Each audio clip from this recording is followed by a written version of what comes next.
Oh, hello there. Didn't hear you come in.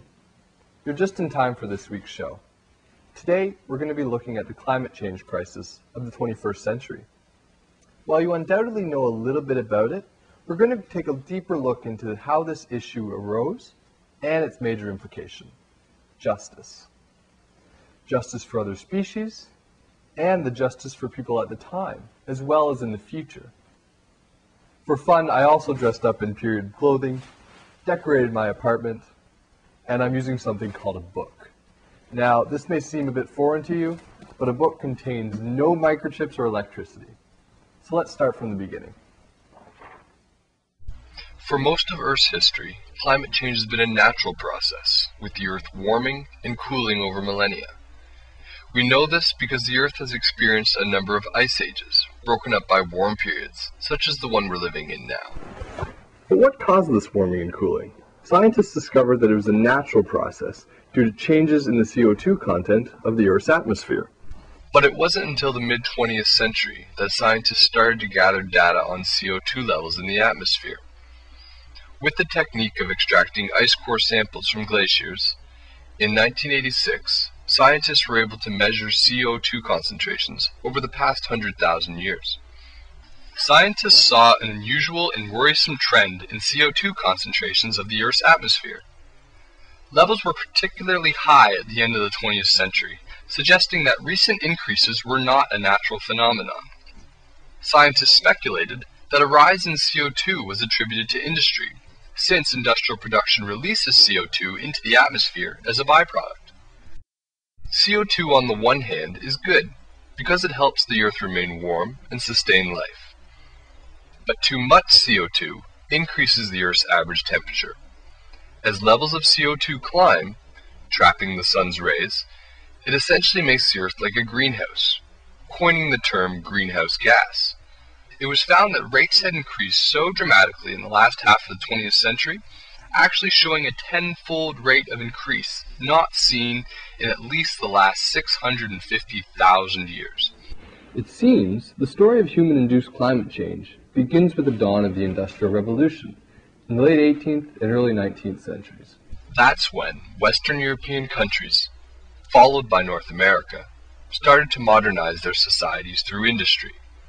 They created a global network for resource extraction by taking raw materials from their colonies in Africa, the Americas, and Asia to fuel their industrial development. The movement of resources between industrialized and less developed states defined the global political economy for the next few hundred years. After World War II, industrialization exploded.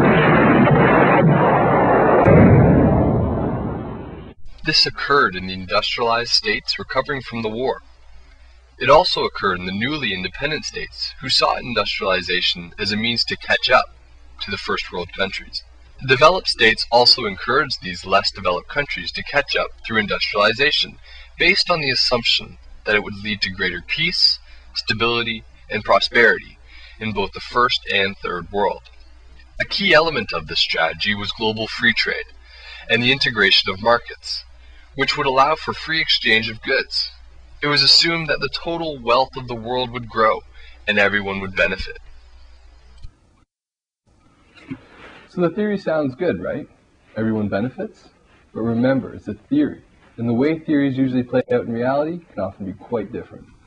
So let's take a look at the first point, that everyone benefits. Now imagine this development model as an expanding pie. As more countries are brought into the fold, the pie grows. That is, more and more countries benefit from a system that creates more and more prosperity. This model, in effect, means that everyone gets a piece, without the people already with the biggest pieces having to give up some of their share. But the way this actually played out was that some countries benefited more due to the trading relationship and power dynamics that were carried over from the colonial era. So even though economic development was believed to eventually lead to the elimination of poverty, in effect, as global wealth increased, so did rates of poverty. One of the main reasons for high rates of poverty was because of a system of declining terms of trade. Market liberals argued that developing countries could rise out of poverty if they exploited their comparative advantages, in resources such as minerals, lumber, or cheap labor. But since the price of products did not reflect the true cost of labor, energy, and environmental exploitation, developing countries didn't see a fair return. In reality, because people wanted products at such low prices, they turned a blind eye to both immediate costs as well as future costs. Massive overconsumption fueled the increasing gap between rich and poor countries. Due to the unequal trading relationships, 20% of the global population, who mostly lived in developed countries, consumed 80% of the world's resources. And the wealth created by this relationship mostly stayed in the developed countries. Higher consumption levels by developed countries also meant that they created a disproportionate amount of pollution, which had implications for every person, animal, and plant on the earth. This pollution, in the form of CO2 and other greenhouse gases, caused global warming. The people being adversely affected by this economic system faced the brunt of the effects of climate change, because of where their countries were situated on the globe. They were also less able to mitigate the effects because of high levels of poverty. Climate change increased the frequency and intensity of extreme weather events. This put strain on the human species due to decreased arable land, less fresh water, and loss of coastal communities. It also threatened that which makes it a healthy and sustainable Earth, diversity of life. Our ancestors also started to think of what this path would mean for future generations.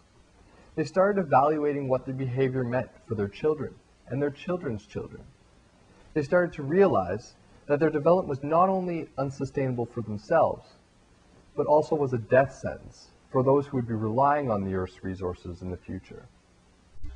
At some point in history, we believe around 2009 or 2010, humans began to act on the moral imperative of protecting resources now and for the future. They started to think in terms of if they were to be born in the next generation, what would they want the Earth to look like? We began to seek balance between ourselves and the rest of the natural world. If you've watched my show before, you'll know that this was not the only time that there had been a revolution in thought.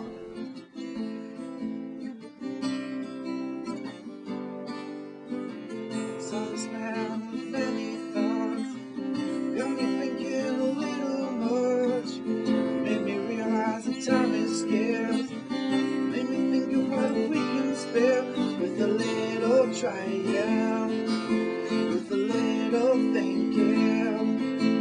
We get some changing, a lot more better in. Dig out the earth, gas in the air, terrorizing people, making them scared, causing problems, even a road. What are we solving by destroying our homes? But we keep on bumping, we keep on fueling, we keep on driving, we keep on killing. For convenience of an easier time, I guess we didn't really make up our minds. Wanting success at any cost, not taking a look at what we've lost.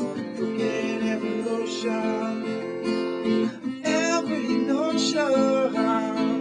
You think you're living, let me tell you something.